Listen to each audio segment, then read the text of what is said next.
Once upon a time, in a small village called Udo, there lived a boy named Chima. Chima was a kind boy who loved his family and friends. He had a best friend named Ebuka, and they did everything together.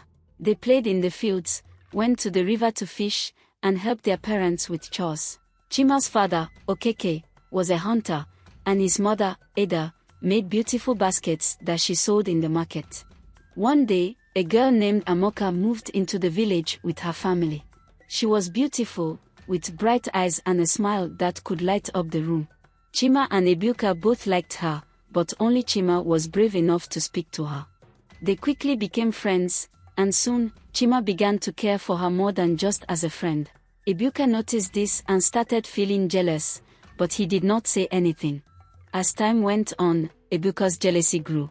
He wanted Amaka to like him, not Chima. So, he made a plan to turn Amaka against Chima. One evening, when Chima was away helping his father in the forest, Ebuka went to Amaka's house. He told her that Chima had been saying bad things about her to the other boys in the village. Amaka was shocked and hurt, believing Ebuka's lies.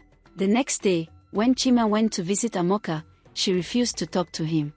She walked away, leaving Chima confused and sad. He didn't understand why she was upset. Chima went to Ebuka for advice, not knowing that Ebuka was the one who caused the problem. Ebuka pretended to be concerned and told Chima to give Amaka some space. Days passed, and Amaka still didn't speak to Chima. He felt heartbroken. Chima's mother, Ada, noticed that her son was not his usual cheerful self. She asked him what was wrong, and Chima told her everything. Ada, being wise, told Chima that the truth always comes out in the end. She advised him to be patient and kind, no matter what. One evening, there was a big festival in the village. Everyone gathered to sing, dance, and eat. Chima hoped he could talk to Amaka and clear the misunderstanding. When he saw her, he walked over, but before he could say anything, Ebuka appeared and started talking to her first. Chima felt a pain in his chest as he watched his best friend laugh with the girl he cared about. As the night went on, Chima decided to leave the festival early. But as he was walking away, he overheard two boys talking. They were whispering about how Ebuka had lied to Amaka to get her to like him. Chima's heart sank. His best friend had betrayed him. He felt a mix of anger and sadness, but he remembered his mother's words about being patient. The next day, Chima decided to confront Ebuka. He found him by the river and asked him why he had lied. At first, Ebuka denied it, but then he admitted everything. He said he was jealous of Chima and wanted Amaka to like him instead. Chima was hurt, but he didn't yell or fight. Instead, he told Ebuka that true friendship was more important than jealousy. Ebuka realized how wrong he had been and felt ashamed.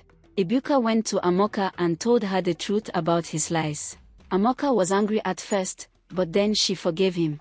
She also apologized to Chima for believing the lies without asking him first. Chima was glad the truth had come out, but he felt sad that his friendship with Ebuka had been damaged. In the weeks that followed, things slowly started to get better. Amaka and Chima grew close again, and Ebuka worked hard to earn Chima's trust back. It wasn't easy, but Chima's kind heart allowed him to forgive his friend. Soon, the three of them became close friends, even stronger than before. Chima learned an important lesson about love, forgiveness, and patience. He realized that even though people make mistakes, kindness and truth will always win in the end. And so, life in the village of Udo continued, filled with laughter, friendship, and love. As time passed, Chima, Ebuka, and Amaka's bond grew even stronger. The three of them spent their days exploring the forest, swimming in the river, and helping their families. The villagers often smiled when they saw them together, knowing that they had overcome something difficult and still managed to stay close. Life was peaceful again, and Chima's heart was filled with joy. One day, a stranger came to the village. He was tall, with a deep voice, and his clothes were different from what the villagers wore. His name was Obinna, and he claimed to be from a faraway land. He said he was looking for a place to settle.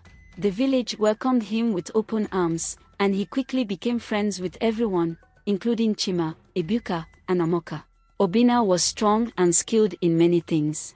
He could build houses, hunt animals, and tell wonderful stories about his travels. The children of the village loved to sit around him in the evenings and listen to his tales. But something about Obinna made Chima feel uneasy. Whenever he looked into Obinna's eyes, he saw something dark, something he couldn't quite understand. Despite Chima's feelings, everyone else admired Obinna, especially Amaka. She seemed to enjoy his stories more than anyone, and soon, she was spending more time with him. This made Chima uncomfortable, but he didn't say anything because he trusted Amaka. He believed their friendship was strong enough to survive anything. But as days turned into weeks, Chima noticed a change in Amaka. She no longer came to the river with him and Ebuka. She was always with Obinna, laughing and talking. Chima tried to tell himself that it was nothing, but deep down, he felt a sharp pain in his chest. Was he losing Amaka?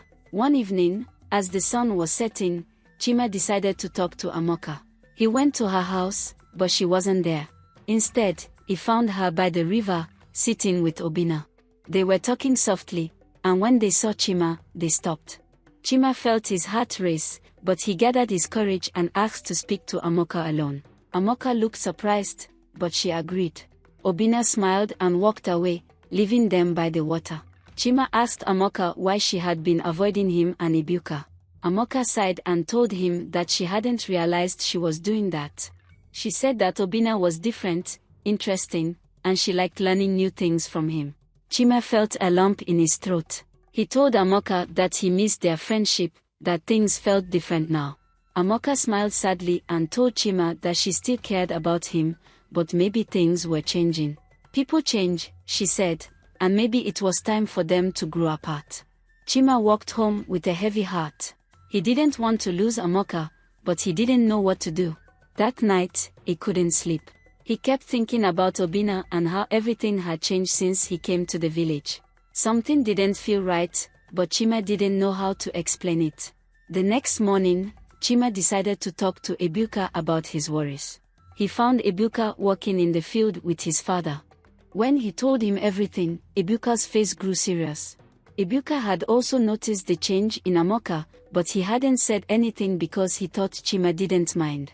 Together, they decided to keep a close eye on Obinna. They didn't want to believe that he was a bad person, but they also couldn't ignore the strange feeling they had.